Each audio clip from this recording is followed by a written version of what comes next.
raadiyoo Sagalee Walabummaa Oromiyaati. Raadiyoon Sagalee Walabummaa Oromiyaa akeeka qabsoo kan saba Oromoo bilisaaf biyya Oromoo walab sirna dimokiraasii faqaan bulu deebisanii gadi dhaabuu godhamu deeggara. Akeeka qabsoo kana babal'isuufis hojjeta. Birmadummaan Oromoo dafqa dhiigaaf lafee ilmaan Oromoon dhugooma jedhee amana. Dhaggeeffattoota isaas wareegama qaalii kanaaf kakaasuuf carraaqa. Kun raadiyoo Sagalee Walabummaa Oromiyaati.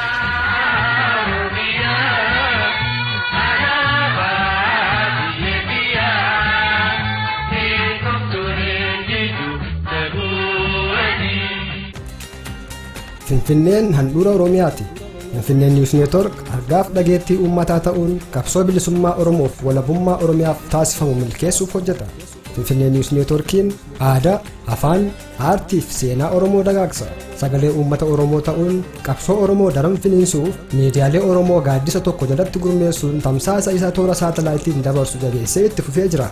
Haaluma kanaan Finfinneen News Network toora saatalaayitii Aliyaasaat 52 East Frequency 11476 Symbol Rate 27500 Polarization Horizontal FEC 3/4 DVB-S 1 irraan hordofuu kan dandeessan ta'uu gammachuu guddaadhaan isin beeksifna.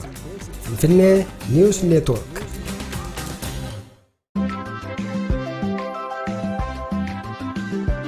Kun sagantaa tamsaasa kallattii raadiyoo Sagalee Walabummaa Oromiyaa kamisa fulbaana bultii 2/2021ti. Nagaas indaganne oolmaa bultiin isin nagaa hordoftootaaf dhaggeeffattoota raadiyoo Sagalee Walabummaa Oromiyaa jaallatamu ashamaa kan nagaasan fuudhee fi turtiin keessan dhagamaa'ee kurfii keenyaatti nufaanaa ta'uuf kan isaan hawwatu.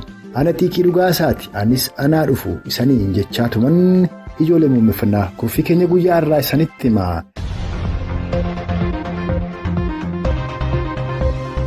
Saamichi maqaa waraana bilisummaa Oromoo wooboo dhaatuudhaan qaamonni mootummaan Koloneel Abiyyi gurmeessee fi shiftoonni takkaa'uu attoonni wal gurmeessan kutaalee Oromiyaa garaagaraa keessatti gaggeessan honoota godina Wallaggaa Lixaa garaagaraa keessatti akkaan hammaatee jiraatu dhageenye gamasitti bilbiluudhaan odeessa bal'aa argannee fi dhimma tarkaanfii fi sochii waraana bilisummaa Oromoo wooboo addatti bakka waraana bilisummaa Oromoo wooboon dhiyeenya kana kallattii lixa Oromiyaan dhuunfatee jiru irratti odeessa Oromticha tokkorraa arganne dabalatee gara ba'a Oromiyaa godina Harargee Bahaa Magaalaa Awadaayitti bilbiluudhaan gidirfama akka liigalaatti hawaasni Oromoo gamasii keessa jiru addatti maqaa leenjii Gaachana Sirnaatiin gidirfama hawaasni Oromoo ba'a Oromiyaadhaa mudataa jiru irratti odeessa bal'aa Oromticha ba'a Oromiyaa Magaalaa Awadaay irraa arganneetu sagantaa kana keessatti isiniif dhiyaata.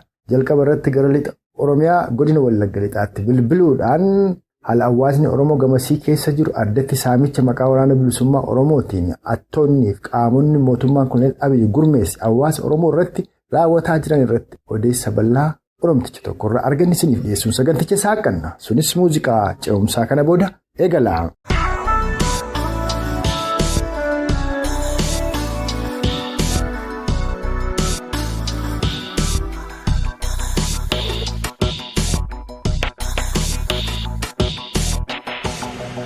Egaa akkuma guutuu Oromiyaatti iyyuu humnaan akka beeraawwisa raawwitii bara dargii sana keessumaa ba'a Oromiyaa godina Harargee lamaaniif kibba Oromiyaa godina Booranaa keessatti maanguddoonni jaarsaa jaartiin daa'immanii kan umuriin isaanii waraana dhaquuf illee hin geenye qabamaniitu gara dirree waraanaatti geeffamaa jiru. Jimmaattis akkasuma lixa Oromiyaa godina Wallagga Lixaa Hona Manasiboo akkasuma Baabboo Gambeel jaarsoo kana keessaa immoo gabaadhuma keessaa ari'anii jaarsaa jaartiillee qabanii leenjii galchaa jiru jedhu mee marii keenya kanarraa aanfanna maaltu jira gara lixa Oromiyaa kana? Dhugaadha. Lixa Oromiyaa godina lamman kana keessumaa godina lixa Wallaggaa amma yeroo ammaa kana irratti humni waraana tiippii bobba'ee jiru hawaasa gabaa dhaqu harmootii fi ayyoolee abboolee gabaa dhaqan jiran qeerroo qeeqarree kana humnaan dirqisiisanii qabanii mana hidhaatti geessanii erga mana hidhaatti geessanii maallaqa yookaan qarshii 5,000 isinii kaffalama ji'atti jedhanii sodaachisanii doorsisanii. Kan immoo keessumaa ergama kaleessa dheengadda qabu immoo ijoollee qabaman jaarsolii qabaman kan immoo bifa amansiisuun itti galee amansiisee dirree leenjii irratti yeroo ammaa kana dirqiitiin bobbaasaa jiru jira. Umurii 63 gadi umurii 17 oliitiin dirqisiisanii leenjiitti humnaan yeroo ammaa kana bobbaasaa jiru jechuudha. Aanolee kunoo Manasibuurraa, Siltukaarraa, Najjoo, Hoorii, Lataa Sibuu, asiin immoo Aanaa Jaarsoo, Baabboo kanarratti magaalaa xixiqqaa keessarra jedhamullee ona mana Sibuu keessa Harawwee irratti kunoo yeroo ammaa kana nama socho'uu faan dandeenye. Qaama didiriirfachuu iyyuu miti ofii isaatiin tuushaatti bu'i maal godhanii gangalchanii sa'aatii ammaa kana abbootii farmootii kanaan gidiraa jira yoo xiqqaate oluma mana Sibuu ta'ee ganda Harawwee jedhamtu jalatti jaarsolii duwwaan nama 200 dirqiitiin amma humnaan meeshaatiin eeganii leenjii bobbaasanii leenjisaa jiru jechuudha. Humni PP kunan. Naannoo buufata dirree xiyyaaraa durii jirullee mooraa leenjii godhanii kanaan humnaan eenyunnaa warri geggeessan kun immoo abbootii makaleessa dheengadda bulchaa aanolee ta'anii gandoolee ta'anii qaxanaa qabatanii jiran kan yoonni gabaa dhage gabaa irratti qabamaa inni baadiyyaatti gabaa dhagu gabaa irratti qabamaa inni magaalaa keessa jiru immoo magaalaatti qabamaa dinnaan rukutamee du'aa kan hidhamee jiru immoo kaleessa mana hidhaa keessa baatii 10 yookaan waggaa 2 jirullee mana hidhaa kana baasanii dirree leenjitti bobbaasaa jiru. Keessumaa kan ijoollee qarree qeerroo immoo guyyaa 7 leenjisanii booddee godina lixa wallaggaa aanaa yookaan gimbii irratti gaggeessanii mooraa wayii bananii fi gara dirree kunoo humna aabuuti yookaan Tigraay jedhamu kanarratti geessuuf qophiirra jiru sa'aatii ammaa kanaa jechuudha. Yeroo gandeen onoota Oromiyaa guutuu keessaa maanguddoota hawwan Oromoolee bifa kanaan baasanii juuntaaf shanee haatu jedhanii leenjiin barbaachifneef saaxilanii dararaa jiranii erganii lubbuu ilmaan Oromoo galaafataa jiranii warri Amaaraadhaa immoo kaaba Oromiyaa godina Walloo seenanii warra Affaar waliin Oromoota Walloo irratti aleellaa banaa jiru. Guyyaa 3 kana keessa Oromoonni Walloo namni 9 lubbuun darbuu wareegamuu fi kan 15 ol ta'an madaa'uudha. Akkasuma giddugoleessa Oromiyaa ba'aa shaggar karaa hona Fantaallee Boosetti kana Amaarti seentee lafa Oromoo Karrayyuudhaa hedduu saamtee jirti. Oromoota Karrayyuus akkasuma ajjeessaa jiru. Akkasuma lixa Oromiyaa godina Wallagga ba'aadhaa naannoo giddaa Kiiramuu akkasuma Haroo Limmuu fi naannoo sanatti Amaartii hidhattee seenuudhaan duguggaa sanyii hamaatu geggeeffame yoo xiqqaate Oromoota 370 oltu torbeedhuma darbe kana keessa lubbuudhaan darbe qabeenya hedduutu barbadaa'e. Lixa Oromiyaa keessatti ammoo waan kun raawwataa jiraa jedha. Lixa Oromiyaa godina Wallagga lixaa gara Baabboo Jaarsoof mana Sibuu kana gidduutti kallattii ittiin Amaartii Oromiyaa seentee yookaan ammoo daangaa irratti Oromoo ajjeesaa jirtutu jiraa jedhama. Meeshaa kana bal'ina isaa nu ibsaa. Dhugaa kun akkuma kun shawwaa irratti godina Wallaggaa dhihaa kanarratti dhaga'amaa jiru. Asirratti uummata jaarsolii dadhabaa nama yookaan akka amantaatti taaziyaa doogayii jedhamu kanarra dhaqee bobba'ee owwaa lafa obboleessisaa aanaa mana Sibuu fi aanaa Baabboo bishaan duwwaa waldaaggeessaa abbootii fa'aa aayyoolii walirraa dhalatee guddate kaleessa dheengadda waan ta'eef amma namoota dadhabaa yookaan kaazaraa jedhamu qabatee gara sanatti gara doogayiitti bobba'u qabanii waraanni miti beekaa warri humni Amaaraa kun sa'aatii ammaa kana tarkaanfii irratti fudhatanii dheengadda bilbila gubbaa irratti lubbuu jaarsolii nama 7 dhalaa yookaan jaarsolii haadha muddeesse jechuudha. Maanguddoo nama umurii waggaa 80 wayifaa ajjeesanii mormarraa muranii mormarra fe'attambisu qaama mormaa gadi immoo bishaan keessa buusu sa'aatii ammaa kana kanaan jiru warra Amaaraa kun. Amaarri as keessa jiru kaleessa dheengadda walirraa fuudhee walirraa horee akka saba tokkotti taa'aa ture akkasitti wal quba qabna. Saamicha inni gaggeessu qabeenyaan isaa nagaa sana hin bu'u qabeenyaan uummata Oromoo lubbuun uummata Oromoo tokko darbaan jiru. Sa'aatii ammaa kana Baabboof mana Sibuu wal keessa deemaan jiru. Waraanni PP yookaan humni Abiy Ahmad achitti bobba'ee sabni Amaaraa uummata Oromoo yeroo ammaa kanatti saamicha guddaa gaggeessaa jira. Lubbuu namaa aayyoolii abboolee baasaa jira. Kanarra darbee qabeenyaa inni qabu meeshaa itti dhukaasee bireen itti naappeerii wayii dhukaasee ajjeesaa jiraa jira. Lubbuu saawwaa yookaan bushaayee haga lukkuutti illee ajjeesaa jira. Qabeenyaa waliin daangessu bishaan malee waan guddoon jirtu hin jirtu. Sa'aatii ammaa kana kanan irratti geggeessaa jira. Ona Baabboorraa ka'eetu mana Sibuu achi lubbuu uummataa dararaa jira. Sa'aatiin torban darbe dakinoorraa lubbuu nama 7 namni isheen mana Sibuurraa doogeera kennaan ajjeesse guyyaa tokko duwwaatti jechuudha. Har'allee immoo kanarra jiru. Nama Jamaal jedhamu tokko kaleessa eeda mana isaa dhaqanii mana keessaa gadi fuudhanii bakka inni dallaa eeggatutti iddoo 7 waraananii qixxaa yookaan fincaan inni fincaawa fuuffaa kana gajjallaa kana saanjaatiin waraananii lubbuun keessa jiraaf hin jiru maatiin kan hin beekne isumayyuu modhattee mana hidhaatti darbitee jirti. Manuma hidhaa aanaa baabboo gambeel irratti hidhanii jiru jechuudha. Isa kaan immoo gadi fuudhanii dirree leenjii irratti fe'anii fi fe'amee hagamaatti iddoon jiru hin baramne lubbuu nama 70 dhabne aanaa baabboo keessatti kan hidhaa jiru.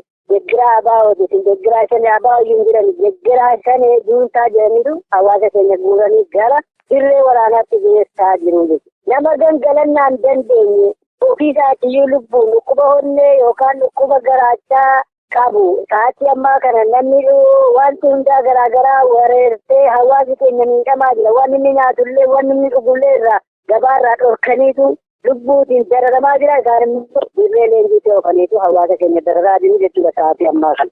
Yoom dhufanii achi qubatan warri kana godhaa jiran moo naannoo sanaan karaa itti Oromiyaa fi Amaartii wal daangessutu jira?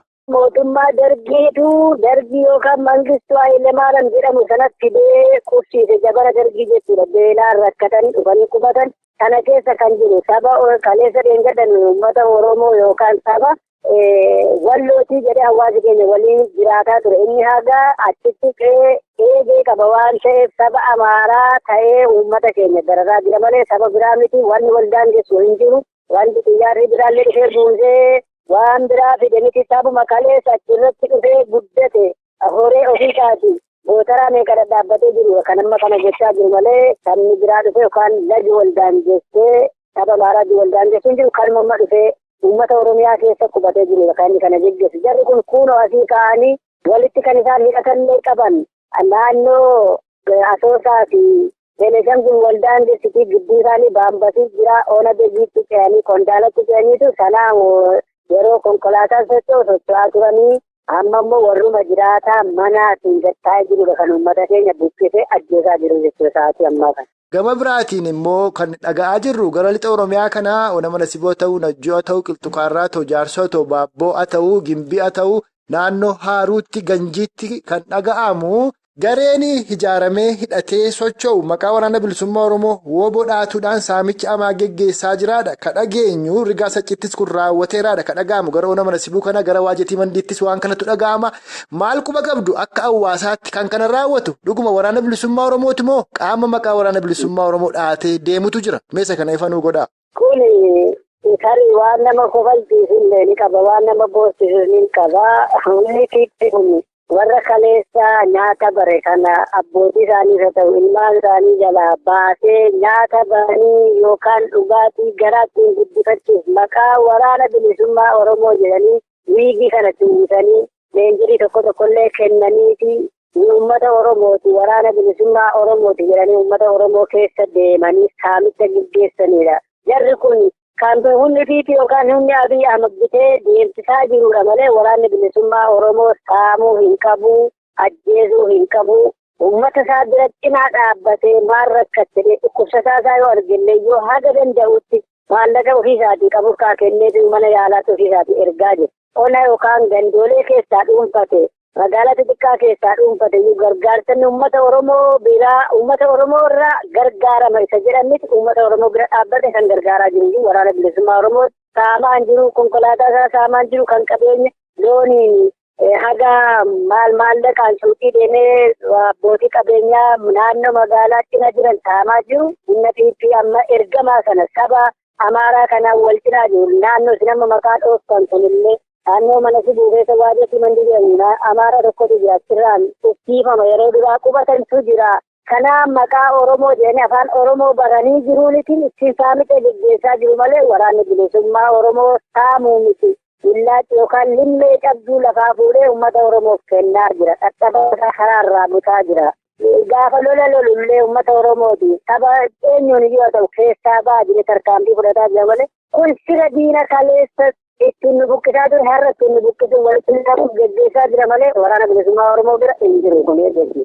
Ulfaadhaa gaammaa qabatamaatti kan saamicha kana gaggeessaa jiru qaamota mootummaa Koloneel Abiyyiin ijaaramanii hidhatanii uffannaanis kennamee fi uffannaa waraanaa uffatanii bobba'aniidha kan isin jettan. Saamicha akkasii kunoo dhuguma Ona Manasibuu naannoo waajetii mandiitti akkasuma Beenguwala Godhoqqeef mandii gidduutti rigaa sacciitti Najjoo jalatti iddoo garaagaraatti gaggeeffamaa jira kan jedhan kun dhugaadhaa. Isin akka hawaasaatti maal quba qabdu? Iyyattan qabdu? Miseensota waraana bilisummaa Oromoo naannoo sana jiranitti wooboon naannoo sana jiru waan kana quba qabaa?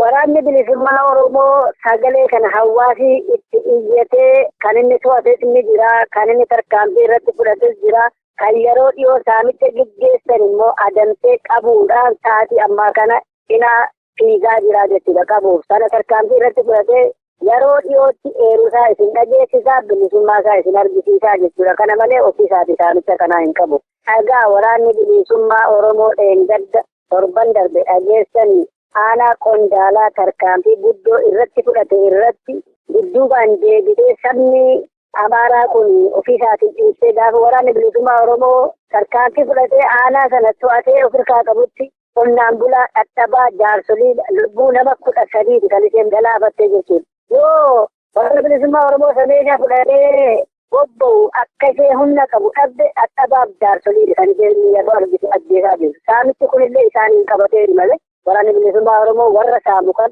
tarkaanfii irratti fudhachuuf cinaa jira, kan inni fudhates qabaa, kan fudhachuuf itti adeemaa jiru jira sa'aatii ammaa kanaa jiru.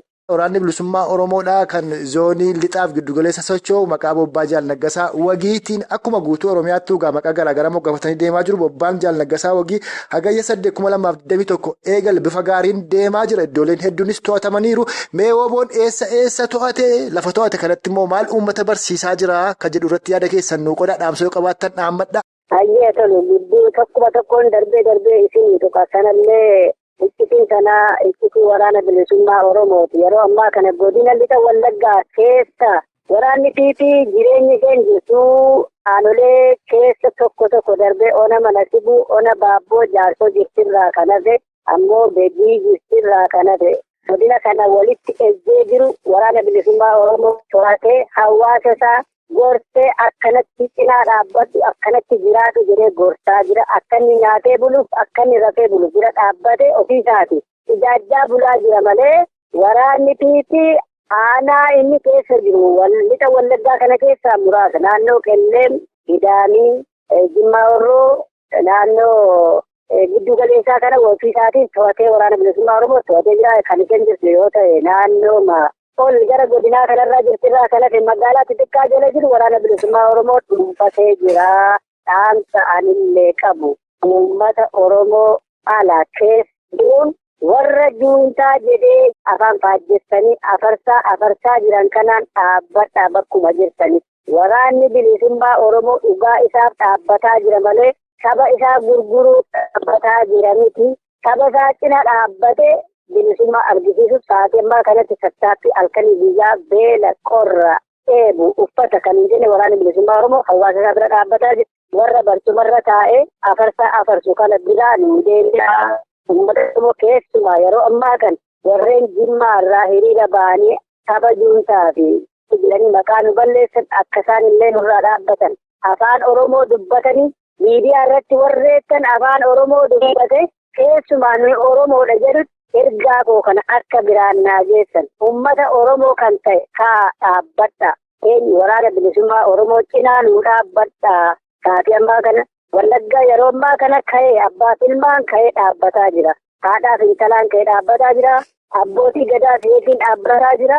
Warreen dogoggorsitan immoo dogoggora kana sa'aatii ammaa kana nurraa dhaabbadhaa jira. Ergaa koo kan uummata Oromoo keessa olaan nagaan isiniin. Kan ammas hin dhageessifne kun gara lixa Oromiyaatti bilbiluudhaan honoota godinaa Wallagga lixaa garaagaraa keessatti hattoonnii fi shiftoonni mootummaan Koloneel Abiyyi leenjisee hawaasa Oromootti bobbaase maqaa waraana bilisummaa Oromoo wooboo dhaatuudhaan saamichaamaa hawaasa Oromoo irratti geggeessuu irratti odeessa Oromticha godinaa Wallagga lixaa irraa argannee san dhageessifneedha.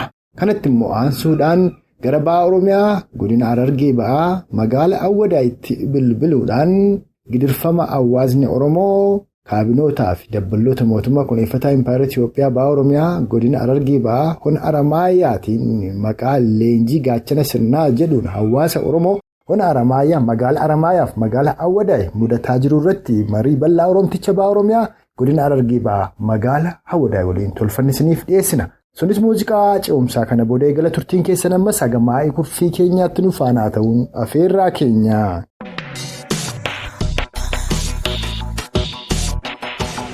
Godina Harargee Bahaadhaa magaalaa Awadaay ammallee honuma Haramaayaa kana keessaa humnaanitti hawwanii maanguddoon lolu qabanii leenjii loltummaa kennuu jedhanii.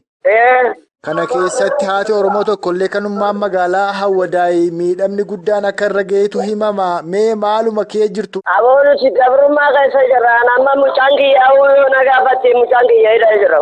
Awadaay moo Haramaayaa irraa qabanii hidhan mucaa keessan? Magaalaa Awadaay. Maal goote jedhaniiti kasaan hidhani? Mucaa kiyya waa takka baadiyyaatti hin qabu. Reesturaantii karaa reesturaantii akkuma aadaa maal qabanii mana hidhaa taa'u jira. Hagamta akka ture amma mana hidhaa? Baatii takka manni murtiisisu waraqaa nu konnee baasaadhaa jeeni hin baafnu jaanii akkanumatti bakka. Haramaayaatti dhammoo Awadaay bakka amma itti hidhamee jiru kun? Magaalaa Awadaay. Ilma keessaniin ala ijoollee kan biroon kan hidhamanii jiran isa waliin jiranii? Ni jiranii. Hagamta akka ta'ani? Nama 200 olii guutuu ta'a akkanatti. Amma kana cufa sabuma Oromoo ta'aniif callaadha moo badii maalii qabaatanii maal balleessanii? Waanuma Oromoo ta'aniif waan Oromoo ta'aniif. Waan amma ijoollee keessanitti Awadaay ta'aa jiru kun egaa guutuudhuma Oromiyaa keessatti Oromoo cufarratti waan ta'aa jirudha. Mee amma waan ispoortiidhaan nama gabbaasanii jaarsaa jaartiin taphatan sanirraa nu himi abbo. Amma mana xiyyaannoon laata biqitti laga gamtuuni ganama dhufanii ulaa tumanii nama mana hundatti irra deeman uleedhaan kaasanii geessan. Kaan baqateeti biyyaa deemee jira. Baadiyyaa sana keessa ilaa maayaa keessa gaddeem shariif kaalii kana keessa gaddeem namni tokkollee hin deema bakka gaara seenee jira. Amma yoo dhufanii ganama ulaa rukutanii sin kaasan maal ta'a isiniin jedhan? Haasiti salaxanaadha. Salaxantanii maal gootuu jedhu amma maanguddoo akka keetii kanaan? Waa takka waan hin godhu danda'u hin qabaane. Waan hin godhu danda'u takkaanii hin qabu. Ammoo gaa dirqiidhaan bayisiin jedhanii uleedhaan sin baasaniitu gaa ispoortii sin dalagsiisan? Uleedhaan shafaqan sirra deemanii yoo dubbuma takka dubbate. Magaaluma Awadaay kana keessa haadha Oromoo tokko dubartii ulfaa ka ilmee baatii 8 garaatii qabdu akkuma keessan kana ganama dhaqanii ulaatti tumanii isiin an ulfaa dandeebee ispoortiin hojjedhu ennaan akka malee dhaananii miidhaa sanaan hospitaala Haramaayaa seentee ilmeen baatii 8 illee garaatti du'e garaa ba'ee jedhu torbeedhuma kana waan san quba qabdaa? Waan san ammaan dure hin dhageenye. Ammoo akkuma maanguddoota jaarsolii akka kee kana cafaqanii humnaan gabbaasan dubartiillee gabbaasanii ispoortii dalagsiisuun dhugaa? Lafa sirra deemanii miillaan. Dhiiraa dubartiin sirra deeman miillaan lafatti. Amma kan kana tolchu miliishotuma naannoo poolisootuma ganda keessaati moo kaabinoota? Kaabinoota liyyuu wayiliidha isaan sirra bobba'an.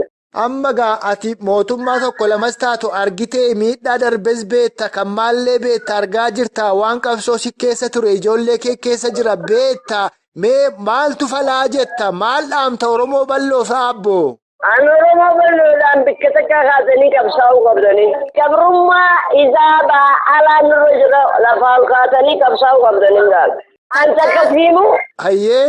Lafa magaalaa Awadaay irratti gireen akkana qawwee qabdeen nu dhooyteen beeku. Kan nu fitaa ture ofidiyoodhee ammas maqaa jijjiirrattee nu fitaa jirti. Akkas amma fakkeenyaaf gaafa wayyaanee kan bara ijoolleen keessanii bara 2015 14 akka 18 deemsifte sana kaabinootuma gurguddoo kan magaalaa Awadaay akka abdiifaa jedhan ka gadda duwwaa lamaa moo meeqaa tokko ka ijoollee ja'a bakka tokko fixe. Uummanni Oromoo Awadaay itti gadi bee guyyaadhaan mana gubee namtichallee dhumarratti dhabama taasiftanii jirtani. Kammaa kana silaa Awadaay tarkaanfii fudhatu akkamitti dadhabdammee ati maal jetta kanarratti maal gorsita ijoollee? Gaafa saniifan tattaafata guddaa godheetiin diriiraa kaambii mana dachii jalaatti hidhaa ture. Isa kana hiidhuu qabna jaaniin na hidhanichitti na darban. Haaya. Waa hedduudha. Firraa dhoorkinee amma yeroo gurgurtaa 3 keessatti magaalaa Awadaay bishaan nama 178 fixe. Sanuugaa ijoollee jajjabduudha ka warri kun filanii ajjeesanii jedhu Awadaay keessaa fakkeenyaaf mucaa takka abbaasaa hidhanii yoo ilma kee fidde abbaan gadhiifne dhanii mucaan bosona seenee ture yoo gadi ba'u mucaa ajjeesanii saamii ka jedhamu obboleessallee madeessanii isa booda abbaa Haramaayaa malee baasan jedhan. Akka hedduu jira. Ani ilma keefiiti jaanii na cafaqanii siin bahe. Nuti gabrummaa guddoo irra jirra. Xiqqaa guddaa warri biyya alaa jirtaniif warri as keessa jirtaniif aan Oromoof wanni hin dhaamu kaasanii qabsaa'uu qabdaniif.